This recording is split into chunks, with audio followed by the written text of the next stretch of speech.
All right, guys, so what we're going to be doing today is we're going to be setting walls.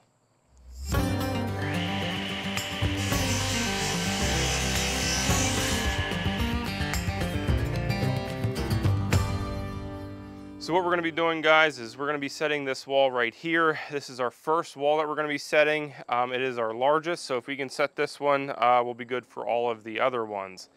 Our biggest issue is just getting it set up and getting it onto the anchor bolts here. It's not like you can just push this thing up. Because of our electrical or anchor bolts, we just can't set it up here on edge and then just tip it up. It's not really going to work that way. So we need to kind of like lift it into place up and over these. So that's going to probably be our biggest problem. But before we even start this, we need to put down our sill gasket. They have some really cool fancy stuff out there. You can get that. It kind of comes up and over the outside of your wall to make it a one seal. It's kind of like a T. So you'll have your sill gasket with a T flange here.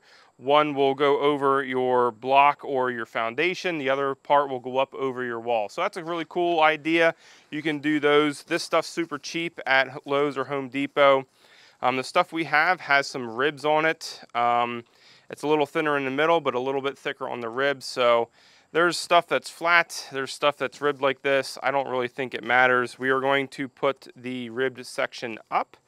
And we're just going to put it, remember we want it over the whole width of our board. So we're using 2x6s on our walls. So we got 5.5 inch foam. So we're just gonna, remember, come back in 1/2 inch because we don't wanna get this stuff out over the edge. So we're going to come back 1/2 inch and just lay this entire thing down.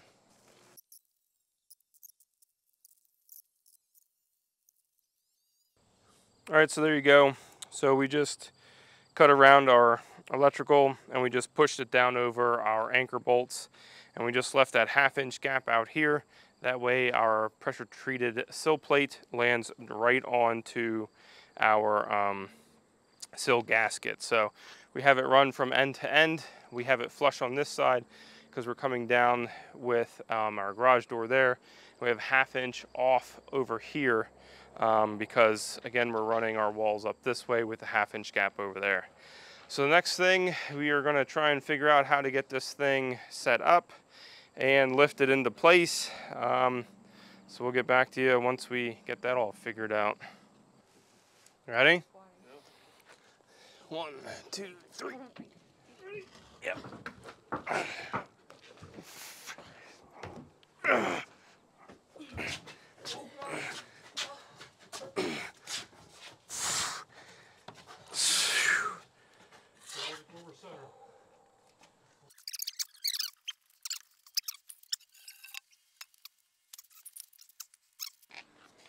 All right, what I want to do, Dad, is go as far as I can down that way. Can we, here, Yvonne, come down to me. Nan, get in the middle. 1, 2, 3, push! So once we got this thing into place, we had the tractor with the mast on it. And we took some 3,000-pound ratchet straps and just looped it around the entire wall. We also put some blocking there so it wouldn't slip as we picked it up, and this actually worked out really well. It definitely was the limit to the tractor. This entire wall was extremely heavy, but getting it up over the plumbing and electrical, this was definitely the best way we could do this. And it would have been really difficult to actually just like kind of lean this thing up here. So without the tractor and stuff, this definitely would have been hard. So once we got it into place, we just put some side bracing on the side to keep this one wall plumbed up where we need it to be. And then we just kind of moved on to the next walls, which is here. So these walls are the short walls, and we just kind of stepped them into place. And as we went, we anchor bolted everything down and kind of nailed them into place with just 1 or 2 nails.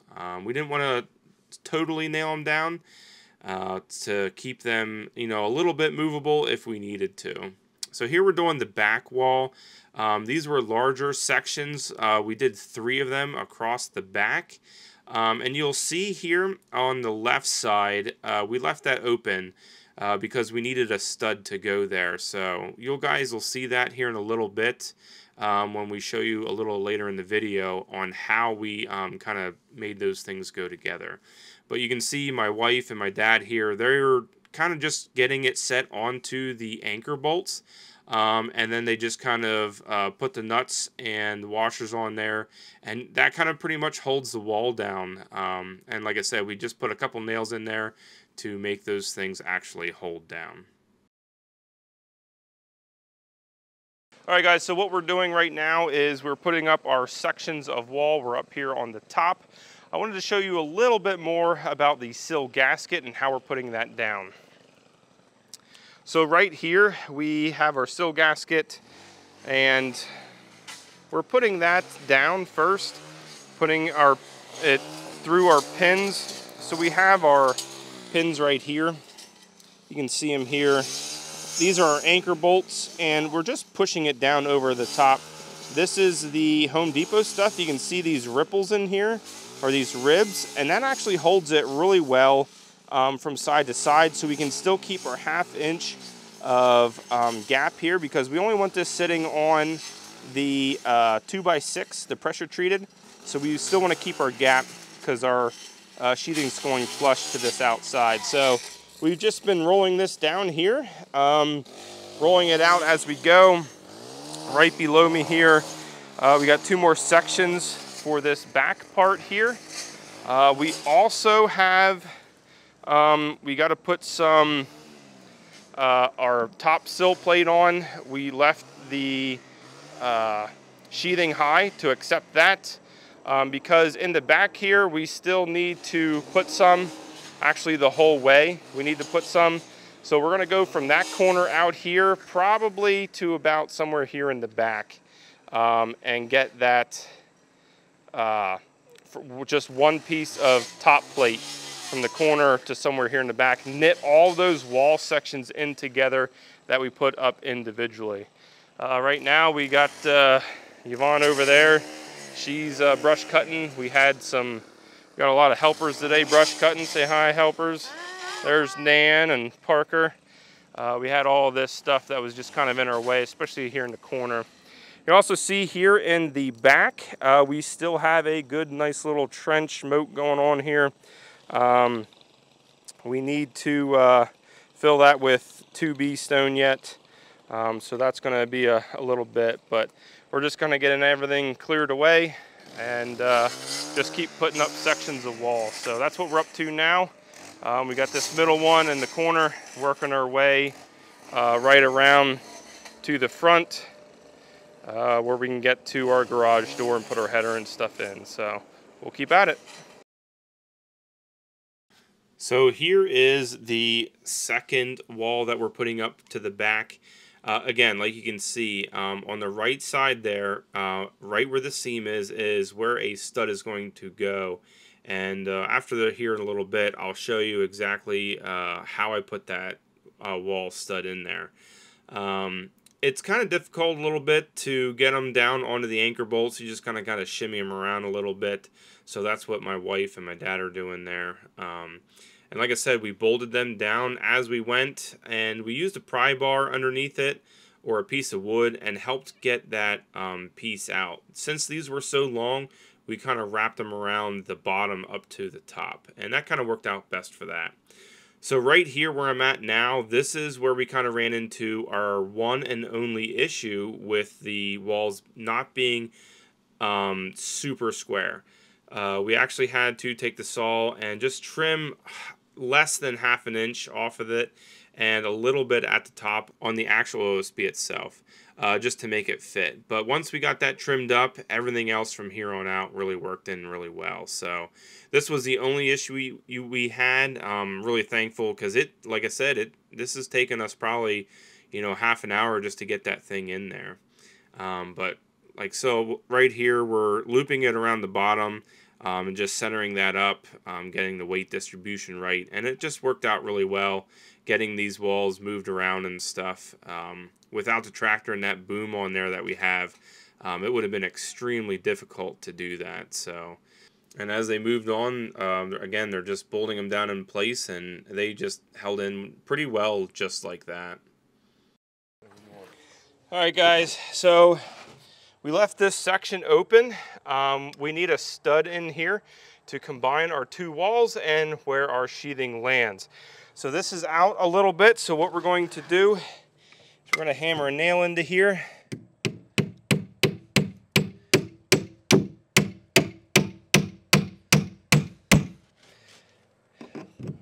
That way we can pull these flush.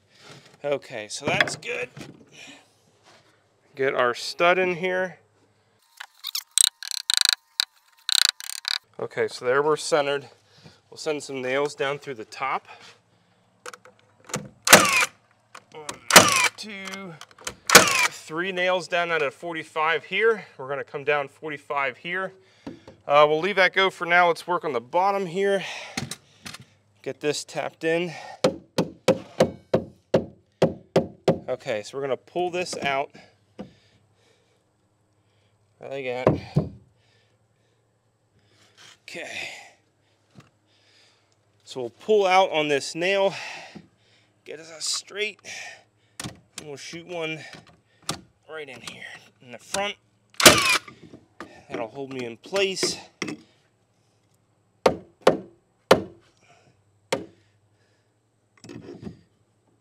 Square me up. And I'll shoot from this side. Okay. 1, 2, 3. So now we're perfectly flush down here. 3 on that side. We'll come down at a 45. 1, 2, 3. A little bit of a bow.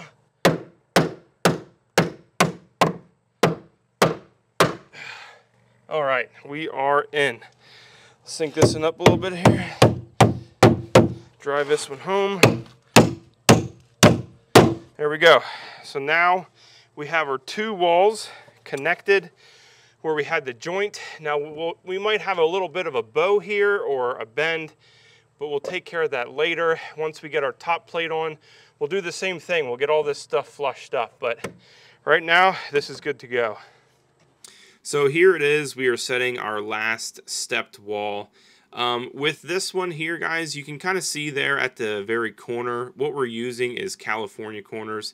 I like those because we're able to still insulate into the corner instead of just packing it out. So that's the corners that we use for this. I was pretty happy with that type.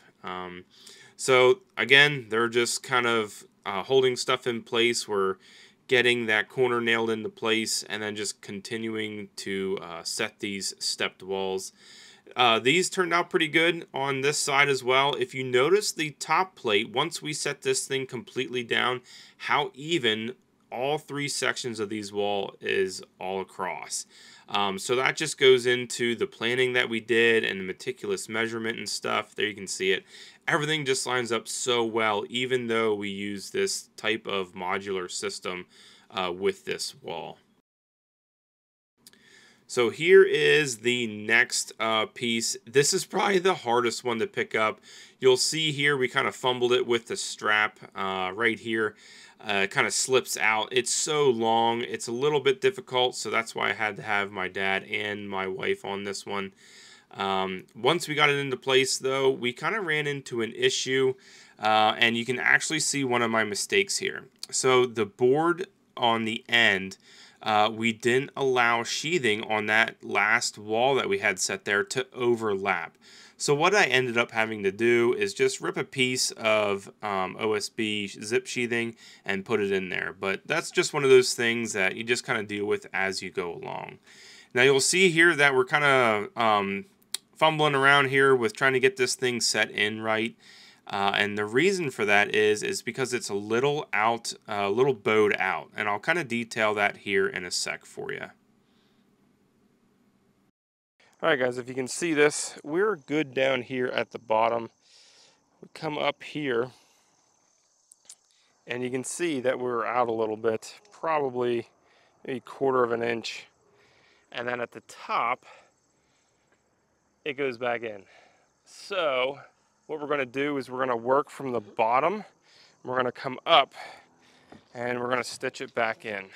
All right, guys, so what we're gonna do on the inside is our bow is on here, bowing out. So we're gonna sink a nail right in here.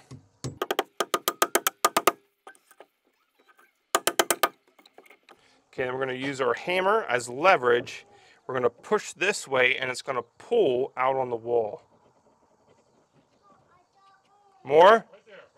Right there? All right. Good? All right. All right, so that's all we're gonna do is we're just gonna continue working up. We're just gonna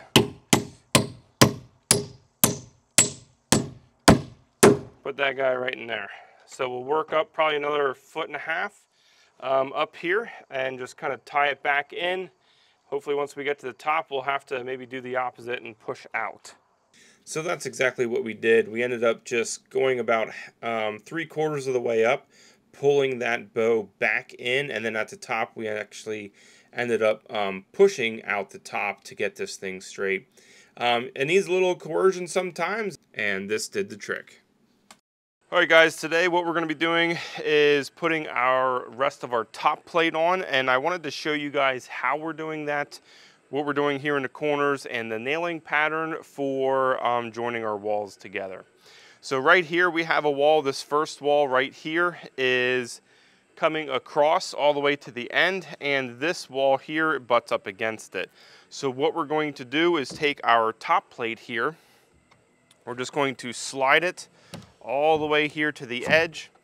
So what we're doing with this is we are overlapping this front wall with our top plate here. That's just going to kind of knit everything better together. Now the nailing pattern on this is 12 nails at the joint from our bottom. So we're going to classify this as a joint here. So it's going to get 12 nails, and I believe, correct me if I'm wrong, it needs to be 2 feet or less that those 12 nails need to land into. So we'll come down here. So this right here is our first wall here that we did, and right here is a joint. So right here on this side needs 12 nails, and then on this side needs 12 nails as well. And then we're face nailing, I believe it is 6 inches on center for the rest of the top plate from there down. So that's what we're going to do. We have a lot of those smaller wall sections, remember? So right from here to here, we're going to put 12 nails in here. We're probably going to keep them pretty short, get a couple nails 6 inches on center, and then we got 12 nails from here back as well. So we're going to run through a lot of nails today, but this is going to straighten this out. We have a little bit of a bow coming out like this. This top plate is going to help bring that all together and straighten the wall out a little bit as well. So we do have a bow in this top board. We put that out. That way it's not going to help bow with it. It's going to counteract that bow on here on the wall. So it's just about placing your lumber best to help straighten everything out. So we have the top board bowing out, and this wall is bowing in. So nailing those all together, getting them straightened out. We're going to put clamps on here to bind everything together. That should help straighten everything out. So that's what we're going to be working on today. Hopefully we can get some of the top sealed up here then too with some liquid flash on those top edges. We did temporarily put some duct tape up here just to help with the water not getting into this edge up here. We didn't liquid flash it yet. Once we get the top sill plate in, then that's when we're going to do that. So we just have this here to help protect that top edge. We got some rain last night, so we didn't really want that getting soaked down in there. So that's what we're going to be working on today, guys.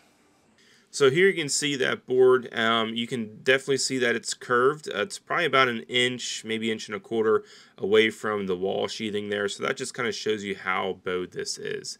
So it's a little blurry, but I'm all the way down there at the end with the clamps in the board, nailing it and putting it into place. And then I just take them off and work my way down. Right here, I'm at one of the wall seams for one of the steps that we did, and I just place those clamps on either end and just nail that into place, undo the clamps, and then just kind of work my way down. And you'll see it right here. You can see that board kind of creeping back towards the sheathing. We're just kind of straightening that thing out, and in turn, that is straightening our wall out as well. Putting this top plate on really straightened the wall out and got our walls nice and straight. All right, guys, so that wraps up this video. Where we left off, we were doing that top plate. And like I said, we were just trying to get things stitched together because these walls are like the modular system. And there was a lot of joints and we need everything to come together. So that's why we left that top plate out so we could overlap everything and get it all knit in together. And that worked out really well. For the modular wall system is kind of what I'm calling it with these steps. It was challenging. However, the alternate would have been building this entire wall on the ground and then somehow trying to get it sat up. With what we did have a mast on the Kubota and stuff. I think it would have been really difficult. It was challenging to do it with just the walls like this because they were so tall and narrow. However, it was the easiest plan that we did, and I'm glad we went that way.